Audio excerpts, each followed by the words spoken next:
नाक कटवा दी इसने, ताबूत पर आखिरी कील ठोक दी इसने। ये सब विरासत का चक्कर है। इसका नन्ना नंदोई ना बहुत शातिर लोग हैं, कैसे दूध में मक्खी की तरह निकाल कर फेंक दिया। आपको बड़ी फिक्र हो रही है उसकी?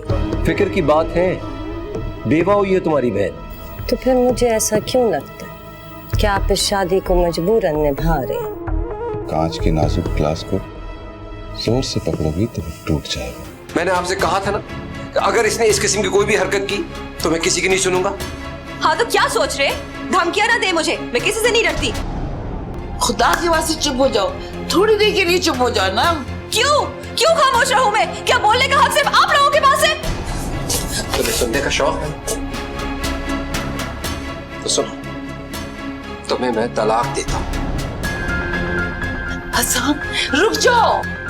तलाक देता हूं मैं तुम्हें, तलाक देता हूं मैं तुम्हें।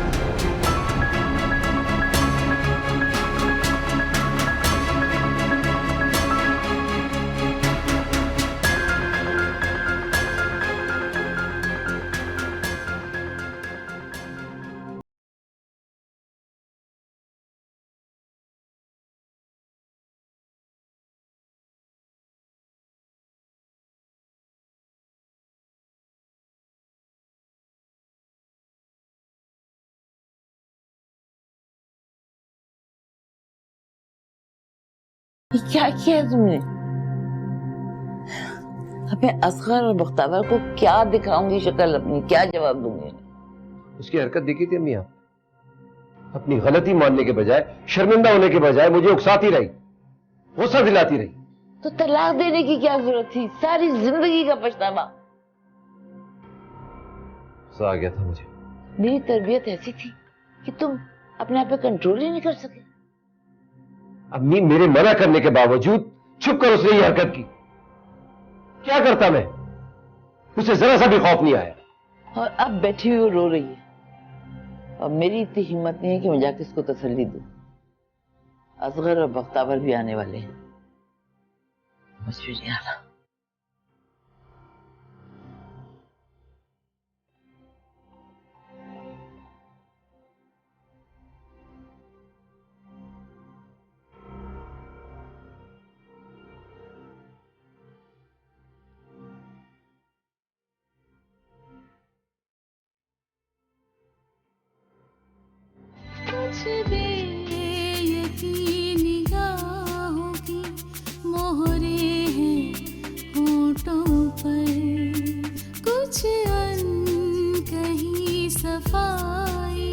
धरी है पपोटों पर कुछ बेयकीन निगाहों की मोहरे हैं होठों पर कुछ अनकही सफाइयां धरी है पपोटों पर तुम जो समझ सको तो सच्ची बात तो ये है राम बेटे कि मैं तुझे आजकल के नौजवानों की तरह एक जज्बाती आदमी नहीं समझता था। मैं समझता तू बड़ा सुलझा हुआ आदमी है, लेकिन तू तो बड़ा जज्बाती हरकतें कर रहा है? क्यों छोड़ रहा है तुमको तू? अगर तुम्हें उससे कोई शिकायत थी तो मुझे बताते, मैं समझाती उसे। मैंने उसको बहुत समझाने की कोशिश की, बल्कि दोनों को समझाने की कोशिश की, मगर दोनों बहुत जज्बाती। अरे यही तो पूछ रहे हैं उससे कि क्या गलती हो गई? अबूजान, गलती नहीं, गलतियां बहुत बर्दाश्त किया मैंने उसे, बहुत नजरअंदाज किया उसकी हरकतों को। मैं इस गलती के लिए मैं उसे माफ नहीं कर सकता था। अरे तो हुआ क्या? मुझे यही तो बता। अब अपनी बेटी से पूछेगा तो बेहतर होगा।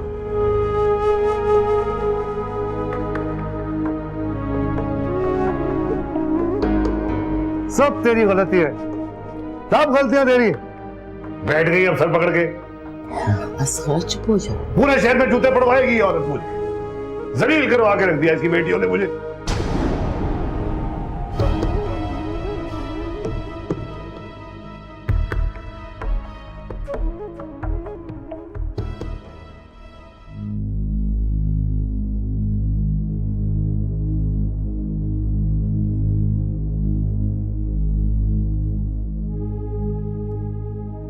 कहाँ रह गया शहबाज? क्या रोज ऐसे ही देर से घर आता है? पता नहीं बाबा साईं, अपनी मर्जी के मालिक है। जब दिल चाहता है जाते हैं, जब दिल चाहता है आते हैं। ये तीसरी दफा है मैं गांव से शहर आया हूँ, लेकिन शहबाज से मुलाकात नहीं हुई। कहीं वो जानबूझ के मेरे साथ आंग मचोली तो नहीं खेल रहा? हाय नहीं नहीं बाबा साईं, ऐसी क्या बात है। उनको तो शायद मालूम भी नहीं है कि आप आए हुए हैं, वरना वो आपसे भला क्यों नहीं मिलना चाहेंगे। मालूम तो उसे सब कुछ है, बंदों को उसने इसी कामों पे लगाया हुआ है। मैं जब भी उससे हिसाब किताब मांगता हूँ वो मुझसे मिलता ही नहीं है। वैसे कुछ खबर तुम भी रखा करो, कहाँ आता है, कहाँ जाता है, कहाँ बैठता है उठता है, किन लोगों से उसका मेल जोल है आजकल। मैं कैसे खबर रखूं बाबा साईं, सारा दिन तो मैं घर में बंद रहती हूँ। तुम फिर वही गलती कर रही हो। पिछली बार भी वो तुम्हारी गफलत की वजह से उस औरत के चुंगल में फंस गया था। क्या क्या करना पड़ा था उसकी जान छुड़वाने के लिए उससे। अब आपके दामाद का मिजाज ही ऐसा है तो इसमें मेरा क्या कसूर है। राह चलती औरतों पे उनका दिल आ जाता है। मैं तो तंगी आ चुकी हूँ, मेरी तरफ से वो जो मर्जी करे। अरे ऐसे कैसे जो उसका दिल चाहे करेगा? 150 एकड़ जमीन दी है मैंने उसको अपनी बेटी के साथ, नकदी और जेवर इसके अलावा दिया है। ये सारी ऐशो इशरत तेरी वजह से है, वरना उसको कौन औरत घास डालेगी। बस नजर रखो उस पर। मैं तुम्हें 2 बंदे भेज दूंगा, उनको समझा देना, सब खबरें लाकर तुम्हें देंगे। ठीक है वापस, अब ये भी करके देख लो। ठीक है, अब मैं चलता हूँ। गांव पहुंचते पहुंचते रात हो जाएगी। अगली बार मैं तुम्हें बता कर आऊंगा। शहबाज को कहना घर पर ही रहे, मुझे उससे मुलाकात जरूरी करनी है इलेक्शन के हवाले से।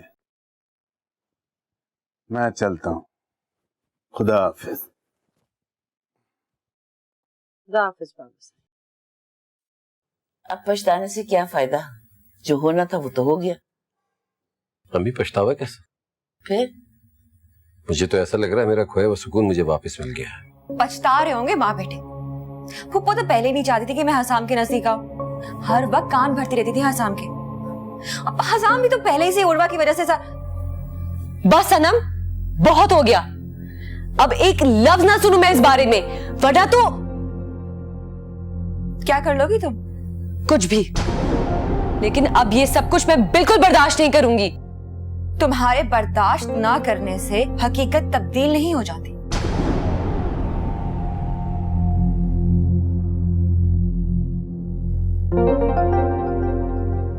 पता नहीं किस किस पे इल्जाम लगा रही होगी। तो ऐसे क्या फर्क पड़ता है? अम्मी मैं मुतमईन हूँ, मैंने कोई ज्यादती नहीं की है। तुमने कोई ज्यादती नहीं की? इसके लिए भी उसने उकसाया था मुझे, वरना ऐसा कोई इरादा नहीं था मेरा। कसूरवार कोई भी हो, भुगतना औरतों को पड़ता है। अनम जैसी औरतों को भुगतना नहीं पड़ता, कोई ना कोई नई राहें ढूंढ लेती हैं।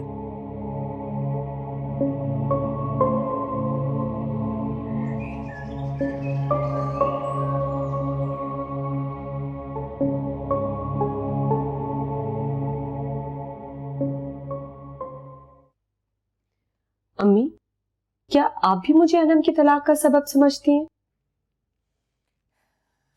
मेरे समझने या ना समझने से क्या फर्क पड़ता है? तुम्हारे अब्बा ने तो हर बात का इल्जाम मेरे सर पर डाल दिया। मैं ही हूँ सारी बर्बादियों की जिम्मेदार। अम्मी, ये ऐसा इल्जाम तो नहीं है जो आप सह ना सके। मुझे देखे, इतने सारे इल्जामात सह के भी आज जिंदा हूं।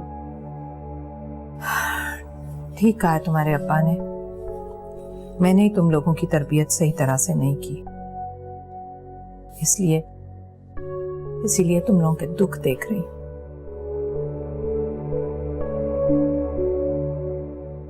अम्मी, खुदा के लिए सिगरेट ला दो मुझे, वरना मैं मर जाऊंगा।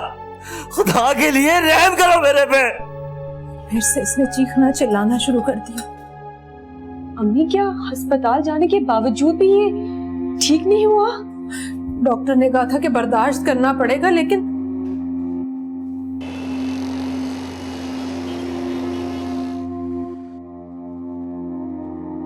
साहब। अरे शहबाज साहब, कैसे हैं आप? अस्सलाम वालेकुम। बिल्कुल ठीक ठाक। How are you? बिल्कुल ठीक, प्लीज बैठे। Thank you. यहाँ से गुजर रहा था, आपकी याद आई, सोचा मिलते चले। नहीं, आपने बहुत अच्छा किया। क्या लेंगे आप? चाय, कॉफी? कॉफी? हाँ, 2 कॉफी ले आइएगा।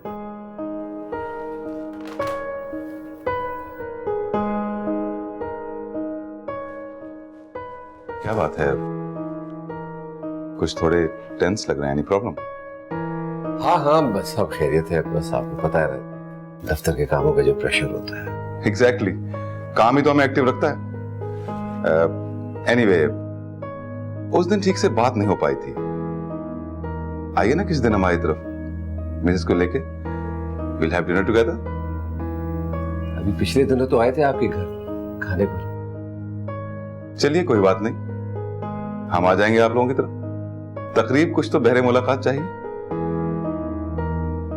जरूर जरूर, मगर इसके लिए आपको कुछ दिन इंतजार करना पड़ेगा। वो दरअसल हमारी बेगम साहिबा मैके गई हुई है। नो इश्यूज, जब वो आए तब मिल लेंगे। अच्छा, और बताए ना क्या हाल है? बहुत अच्छा किया आप आ गए।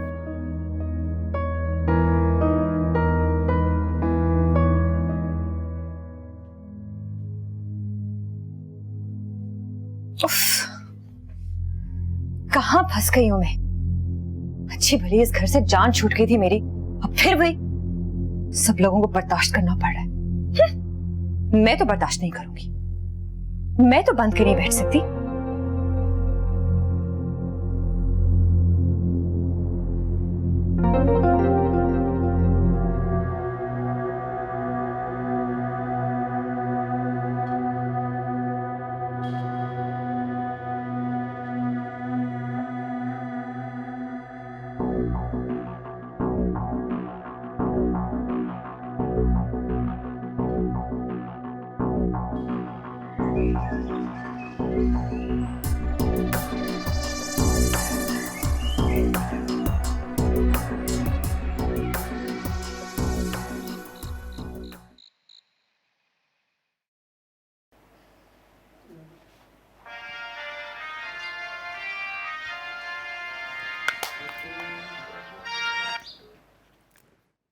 हेलो, कौन? आवाज सुनकर फोन तो बंद नहीं कर देंगे। कहिए। शुक्र, आपने कुछ कहने की इजाजत तो दी। क्यों फोन किया आपने? वही पुरानी पेशरफ्त। सोचता हूँ कहीं आपको बुरा ना लग जाए। एक ही पेशरफ्त करते करते उकता नहीं गए आप? नहीं, आप इनकार करती रहें और मैं इस्तार करता हूं। मैंने ये सब आपकी मिसेस को बता दिया तो? मुझे यकीन है कि आप उन्हें कुछ नहीं बताएंगी। हाँ, लेकिन इस हसाम साहब को कुछ ना बताइए। वो जान भी गया तो क्या कर लेगा? क्या मतलब? मतलब ये कि हसाम ने मुझे तलाक दे दी है।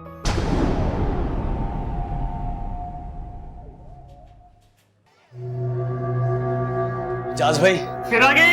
अच्छी वाली जान छूट गई थी। इजाज भाई प्लीज एक सिगरेट दे दो। अबे क्या सबील लगा रखी है हम लोगों ने कि पिलाते रहे हम, प्यास बुझाते रहे। इजाज भाई प्लीज, एक एक पाई दे दूंगा तुम्हारी, सब हिसाब में लिख लो। बस अब सारे खाते बंद, कैश दो और मान लो। इजाज भाई रहम खाओ मेरे पे यार। अबे तेरा बाप पहले भी धमकी दे गया था, तू फिर आ गया। अबे सुन बे, डरता तो मैं अपने बाप से भी नहीं हूँ, लेकिन वो मैं खाली पी ली जो ना किसी झमेले में नहीं फंसना चाह रहा, समझा तू? कुछ नहीं होगा इजाज भाई, अब्बा को कौन बताएगा? अबे जा मेरे बाप जा, जान छोड़ हमारी, कुछ नहीं हमारे पास। नहीं जाऊंगा, यहाँ पे सबको बताऊंगा। अब्बा की मोटरसाइकिल तूने चंद पैसों में बेच दी और अब मुझे सिगरेट भी नहीं दे रहा। अबे धमकी देता है, एजाज को जान ले लूंगा, जान तेरी। अरे तेरी हिम्मत कैसे हुई मेरे बेटे पे हाथ लगाने की? आज तो छोड़ना उसको, लेकिन अगली बार मेरे मुंह लगा तो खैर नहीं होगी। क्या कर लेगा तू? और तू तो घर चल मेरे साथ। मेरी मोटरसाइकिल दिखा गया तू, छोड़ूंगा नहीं मैं तुझे, बाद में आके देखूंगा तुझे। तू चल घर मेरे साथ। नहीं जाऊंगा मैं घर। मैं कहता था आप भी जाएगा। चल घर से। नहीं जाऊंगा मैं घर। मैं कहता हूँ चल। छोड़ो मुझे। उस्ताद इस लड़के से हमारी जान छुड़ाए, अभी किसी काम का नहीं है हमारे। फिक्र न कर, छूट जाएगी जान। घबराता क्यों है? देखूंगा इसको।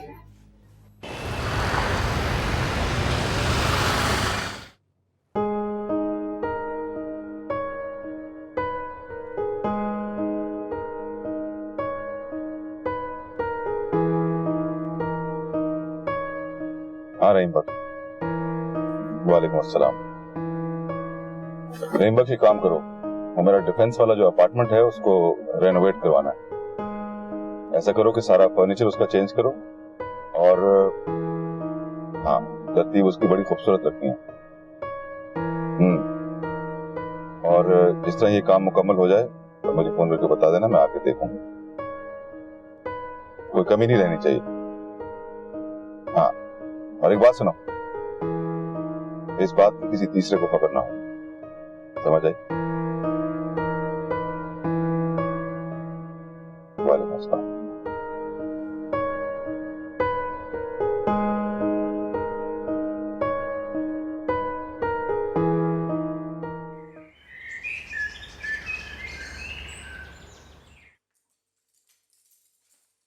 वालेकुम पप्पू। वालेकुम सलाम बेटा, कैसी हैं आप?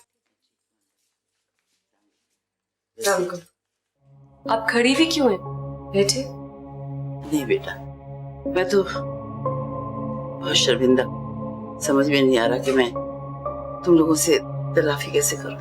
नहीं पप्पू, सब में आपका क्या कसूर है? हाँ हाँ, कसूर तो सारा मेरा है ना। मुझे बड़ा अफसोस है बेटा, जब तुमसे गलती हो गई थी तुम्हें हसाम से बहस नहीं करनी चाहिए थी। जाहिर है हसाम क्योंकि आपका बेटा है, आप तो उसी की साइड लेंगी। नहीं बेटा, तुम भी मुझे हसाम जैसी प्यारी हो। जानती हूँ मैं। आप ही पप्पू को बैठने तो दें, आप फिर बात कर लीजिएगा। कोई जरूरत नहीं इनको बिठाने की। इनसे कह दो इस घर में इनकी कोई जगह नहीं है, ये जाए यहाँ से। रुको जायदा, ये घर तुम्हारा समधियाना ही नहीं, तुम्हारे भाई का भी घर है, और तुम्हें इस घर से कोई नहीं निकाल सकता। और तुम्हें अपनी फुप्पो से बात करने की बिल्कुल भी तमीज नहीं। जानती हूँ कि इस दुनिया का हर शख्स मुझसे ज्यादा अहम है। आप ही फुप्पो का इस घर से सिर्फ एक ही रिश्ता नहीं है। मुझे समझाने की जरूरत नहीं है। मेरी वजह से उसे नाराज मत कर। नहीं, ऐसा कुछ नहीं है। अच्छा जायदा, मुझे बताओ, तुम हसाम को बताकर आई? नहीं, मैं तो सिर्फ माफी मांगने आई थी। तुम्हें उसे बताकर आना चाहिए। नहीं, बैठो। मैं चलती, फिर आओ। ठीक है।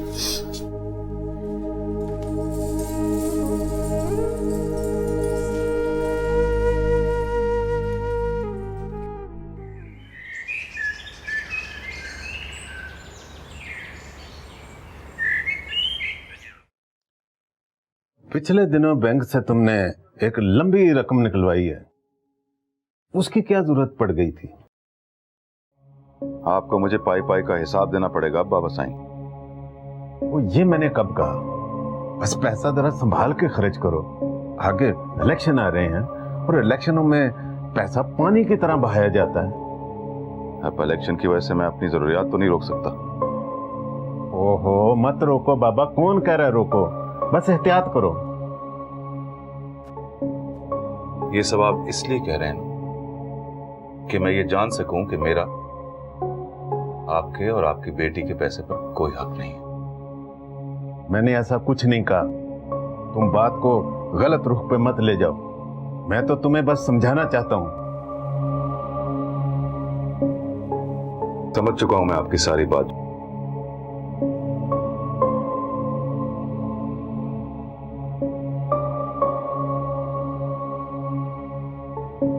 देख लिया आपने बाबा से, इनसे तो बात करने का कोई फायदा नहीं होता। दिए, दरअसल ये जवाबदेही से घबरा गया और इसके बाप का माल है जो उड़ाता फिरेगा। पता नहीं किस किस में खर्च।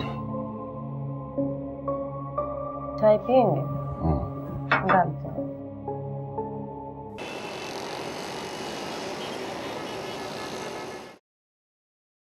अब्बा, मेरी दोस्त के अब्बू डॉक्टर हैं। वो एक ऐसे हॉस्पिटल में काम करते हैं जहाँ पे मंशियात से आदी लोगों का इलाज किया जाता है। मैंने उससे तारीख के लिए बात की। अरे शर्म नहीं आई तुझे? शर्म नहीं आई तुझे ये बताते हुए कि तेरा भाई नशा करता है? शर्मिंदगी कैसी? मेरे भाई का ठीक होना ये शर्मिंदगी से कहीं ज्यादा है।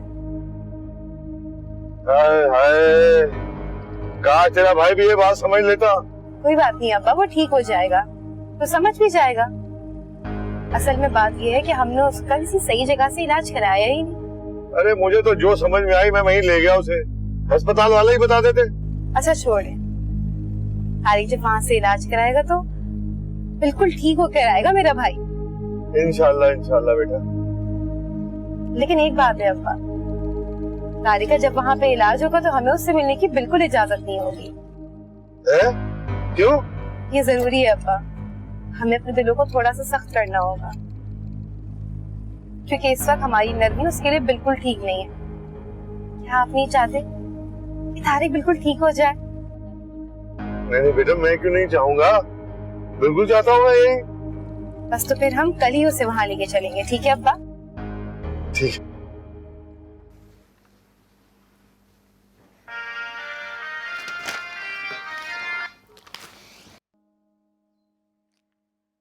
आपको चैन नहीं है? चैन वो तो आपको मिलकर ही वापस आए। मेरा आपसे मिलने का कोई इरादा नहीं है। इरादों का क्या है? वो किसी शायर ने क्या खूब कहा है, इरादा बांध लेता हूँ, इरादा तोड़ देता हूँ। आप जानते हैं मैं इद्दत में हूँ, मैं आपसे नहीं मिल सकती। कोई बात नहीं, आई कैन वेट। आप मुझसे मिलना क्यों चाहते हैं? ये तो मैं मिलकर ही बताऊँ। ठीक है, फिर करते रहिए इंतजार। तुम अंदर छुपकर मेरी बातें सुन रही थी? महज इत्तेफाकन, वरना मेरा कोई ऐसा इरादा नहीं। जानती हूँ मैं तुम्हें बहुत अच्छी तरह। वैसे आप ही, इद्दत में सिर्फ नामहरम से मिलना ही मना नहीं है, बात करना भी मना है। नामहरम के सामने जाना या उससे बात करना हर हाल में मना है, और तुम इसको कितना फॉलो करती हो अच्छी तरह जानती हो। जिसका जो दिल में आता है करता है, सारे मुझे बातें करने को बैठ जाते। वैसे आप ही ये साहब थे कौन जिनसे आप बातें कर रही थी? तुम्हें से मतलब, ये मेरा जाती मामला है। ओह सॉरी, मैं तो भूल ही गई थी कि आपका हर मामला जाती मामला होता है।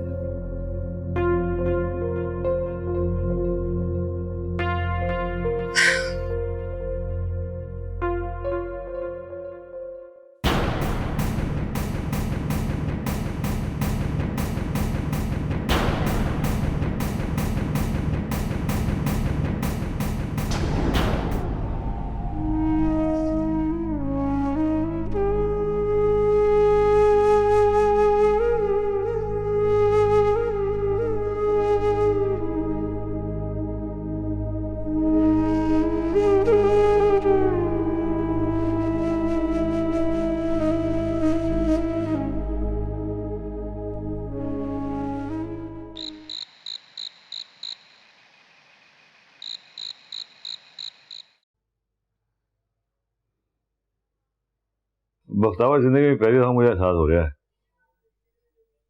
कि बेटियां अल्लाह की नेमत हुए। वो काम किया जैसे बेटे को करना चाहिए था मेरी बेटी ने, और हमारा बेटा कहीं का नहीं छोड़ा उसने, मुझे नाक कटवा के रख दी। इसीलिए तो कहते हैं कि औलाद और माल इंसान के लिए आजमाइश होती है। पता नहीं है मेरी आजमाइश कब खत्म होगी। हो जाएगी, आप फिक्र मत करें। अब्बा, मैं अंदर आ जाऊं? हाँ आजा।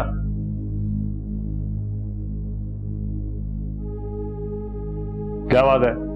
अब्बा, वो मैं अपनी इद्दत खत्म होने के बाद तालीम मुकम्मल करना चाहती हूँ। क्या जरूरत है इसकी? अब्बा, क्योंकि मैं अपना बोझ खुद उठाना चाहती हूँ, और उसके लिए मुझे तालीम मुकम्मल करनी ही होगी। माँ खाना नहीं दे रही तुझे, घर में खाना नहीं मिल रहा, क्यों तालीम मुकम्मल कर रही है तूने? क्या जिंदगी खाने पीने तक महदूद है अब्बा? अच्छा अच्छा, ज्यादा बहस करने की जरूरत नहीं है मुझसे।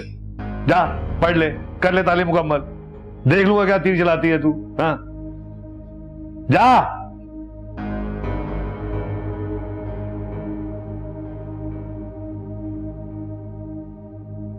अभी तो आप कह रहे थे कि औलाद बाइस सुकून और बाइस इत्मीनान होती है, तो फिर उर्वा के साथ आपका ये रवैया क्यों है? लेकिन ये जो तेरी बेटी है ना, सारी जिंदगी बाइस शर्मिंदगी रही है मुझे। हालांकि ये तो हमेशा बेजबान और हमदर्द रही है, पर पता नहीं कैसे। अरे छोड़, देख लूंगा तेरी इस बेटी को भी। हाँ चल चाय पिला मुझे, सर में दर्द कर दिया।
अनम, कुछ कहना है? जी अम्मी। तो कहो। बात यह है अम्मी कि एक बहुत बड़े जमींदार हैं, शहबाज अहमद खान, वो आपसे मिलना चाहते हैं। वो किस लिए? मुझसे शादी करना चाहते हैं। तुम कैसे जानती हो उसे? हसाम के क्लाइंट है। मैं और हसाम उनके घर गए थे एक दफा पार्टी पे। वहीं बस मुझे देखा और पसंद कर लिया। जब उन्हें पता चला कि मेरी डिवोर्स हो चुकी है तो मुझे प्रपोज किया उन्होंने। चलो, ये तो अच्छी बात है कि कोई तुम्हें इज्जत से ब्याह कर अपने घर ले जाए। कब आएंगे उनके घर वाले?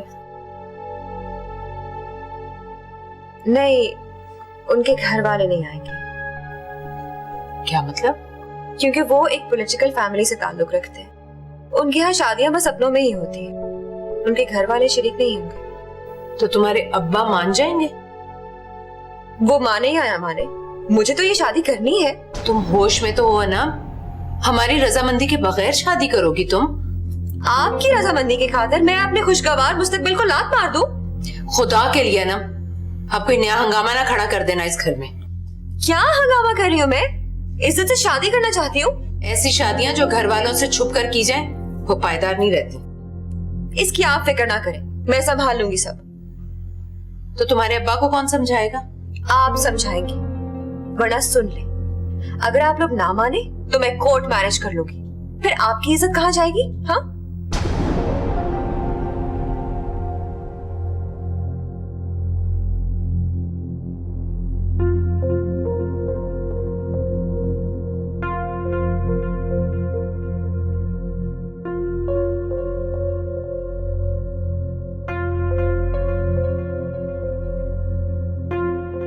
अच्छा, तो तुम मेरी बेटी से शादी करना चाहते हो? हैं? जी, अगर आपकी इजाजत हो तो। और अगर मैं इनकार कर दूं तो मैं आपको मनाने की कोशिश करता रहूंगा। और अगर मैं ना माना तो? इनकार करने की कोई वजह नहीं है आपके पास। है, अपने घर वालों को राजी करके तो लाए नहीं तुम। ये बात मेरे लिए बहुत नापसंदीदा है। खैर, आप उसकी फिक्र मत कीजिए, उन्हें मैं राजी कर लूंगा। शादी के बाद? इसे फिलहाल आप मेरी मजबूरी समझिए। तुम्हारी मजबूरी और हमारी रुसवाई, मोहल्ले वालों को क्या जवाब दूंगा मैं? दुनिया वालों को क्या जवाब दूंगा? असगर साहब, लोगों की याददाश्त बहुत कमजोर होती है, सब कुछ भूल जाते हैं।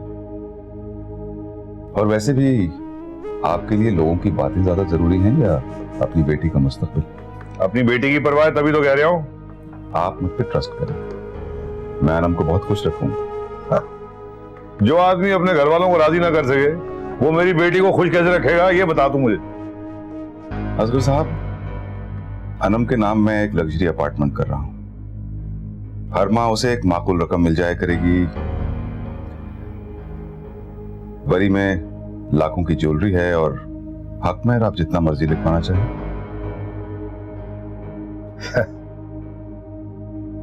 तुम क्या समझते हो भाई? हैं? ये सारी चीजें मेरी बेटी का मुस्तकबिल महफूज कर सकती हैं? पैसा दुनिया की सबसे बड़ी हकीकत है असगर साहब, क्या आप इस हकीकत से इनकार कर सकते हैं? हाँ, ये तो है। चलो फिर, जो अल्लाह की मर्जी।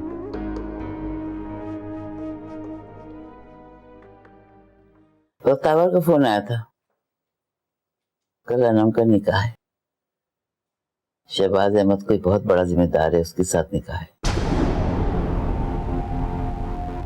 शहबाज अहमद? अरे अम्मी, वो तो पहले से शादीशुदा है। मामा क्यों शादी कर रहे हैं अनम की उससे? क्या वो पहले से शादीशुदा है? ये बात असगर और बख्तावर को नहीं पता होगी। चले मान लेते कि मामू मामानी जान को नहीं पता ये बात, अनम को तो पता है कि वो पहले से शादीशुदा है। फिर अनम ये शादी क्यों कर रही है? उसे इस बात से कोई फर्क नहीं पड़ता। ये बात हमें बख्तावर और असगर को बता देनी चाहिए। बिल्कुल नहीं बताइएगा। वो लोग समझेंगे कि हम लोग जेलस हो रहे हैं। इसमें जेलसी की कौन सी बात है? अनम से सिर्फ एक रिश्ता नहीं था हमारा, वो मेरी भतीजी भी है। अगर अनम को इस बात से कोई फर्क नहीं पड़ता है तो आपको क्या जरूरत पड़ी है? मुझे निकाह में जाना चाहिए नहीं? क्यों नहीं जाना चाहिए? आपका एक रिश्ता खत्म हुआ है, वो तो है ना आप उसकी, जरूर जाइएगा।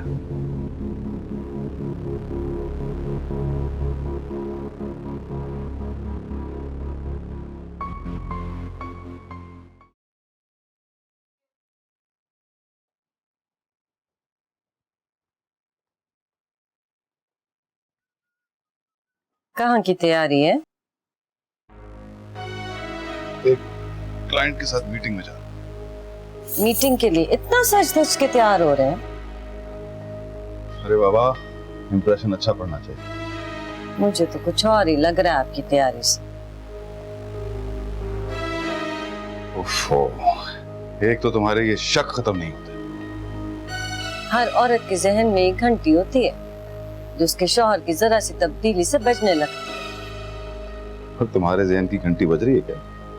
हाँ। अरे बाबा, बिला वजह वहम मत पालो, खुद भी परेशान रहोगे और मुझे भी परेशान करो। ये मेरा वहम नहीं। तो ठीक है, फिर बैठी रहो। मेरे पास इतना फालतू टाइम नहीं है कि तुम्हें सफाइयां पेश करता फिरूं। फिर मुझे ऐसा क्यों लगता है कि आप मुझसे दूर होते चले जा रहे हैं? अव्वल तो ऐसा कुछ नहीं। और अगर कुछ ऐसा हुआ भी तो एक बात याद रख, तुम हमेशा अव्वल ही रहोगे। तुम्हारी जगह कोई नहीं ले सकता। लेकिन मुझे सिर्फ अव्वल नहीं रहना है, मुझे आखिर भी होना है और बीच में भी कोई नहीं आएगा। अच्छा बाबा, जैसा तुम चाहो। अम्मा जान,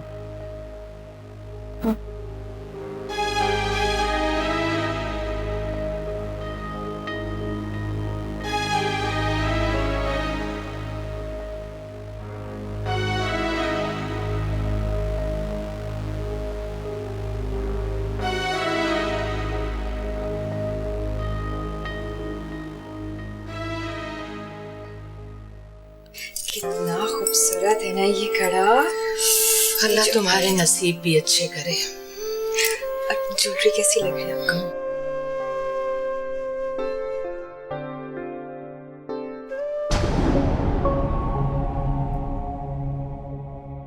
बेटा, मैं जानती हूँ कि तुम मुझसे नाराज हो, लेकिन मैं समझती हूँ कि बीती हुई तलखियों से अहम ज्यादा तुम्हारी खुशी है। आओ आओ जाहिदा, तुम्हें कुछ कहने की जरूरत नहीं। इस वक्त अनम को हम सब की दुआओं की बहुत जरूरत है। सॉरी अम्मी, मुझे किसी फालतू शख्स की दुआओं की कोई जरूरत नहीं।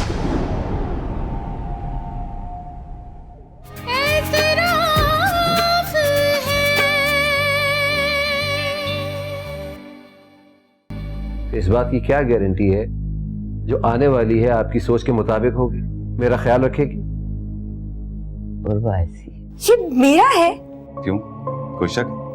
नहीं, बल्कि मुझे तो अपनी किस्मत पर रश्क आ रहा है। पहली बार देखकर मुझे ऐसा लगा था जैसे तुम